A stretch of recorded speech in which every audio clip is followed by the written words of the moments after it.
പിന്നെ കിണ്ടീന്ന് അങ്ങനെയാണ് 30 വയസ്സിൽ യേശുവ മുങ്ങി നിവരാണ്ടത്. 3 പ്രാവശ്യം മുങ്ങി ഇങ്ങനെ നിവർന്ന് നിവരാണ്ട് ഈ കിണ്ടീന്ന് ഷൂ ഒഴിച്ചതിനെ ജീവനില്ലാത്ത വിഗ്രഹങ്ങളെ ആരാധിച്ച് കിണ്ടീന്ന് വെള്ളം ഒഴിക്കുന്ന അങ്ങനെ ഒരു ഇതുണ്ട്, വ്യത്യാസം മനസ്സിലാക്കുക.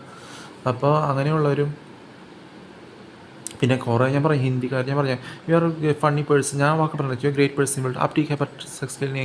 അല്ലെങ്കിൽ അവിടെ ജോലിക്ക് സ്റ്റേറ്റ് ബാങ്ക് ഓഫ് ഇന്ത്യയും റെയിൽവേ സ്റ്റേഷനിലും വർക്ക് ചെയ്യാൻ പോണ പോലെയല്ല 30 വയസ്സ് കഴിഞ്ഞിട്ട് ഹിന്ദി പറഞ്ഞ് നടക്കണ പോലെയല്ല.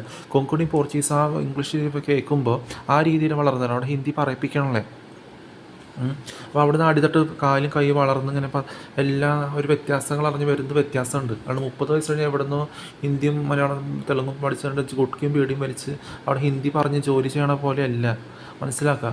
അപ്പോൾ ഈ ഹിന്ദിക്കാരോട് നടക്കണ്ടാവും, അല്ലെങ്കിൽ അപ്പനും അമ്മയും മോനും തമ്മിൽ വെഡിത്തം പറയാൻ നടക്കണ്ട, ഒരുമ്പെട്ട് നടക്കണ്ട, തോൽക്കാൻ ഒരുമ്പെട്ടവരുടെ ശോഷിച്ച വാക്കുകൾ മൂട്ടിൽ നിന്ന് വിടുന്നു, വായെന്ന് വിടണ്ട.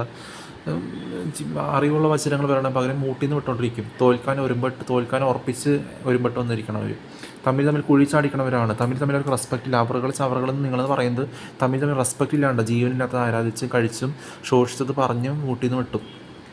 അപ്പോൾ അങ്ങനെയുള്ളവർ അല്ലെങ്കിൽ ഭർത്താവും ഭാര്യയും കുട്ടികളായിട്ട് ജീവിക്കുന്നുണ്ടാവും. അപ്പോൾ വ്യത്യാസം ഞാൻ കൊള്ളണം, വ്യത്യാസം മനസ്സിലാക്കാൻ എന്താണ്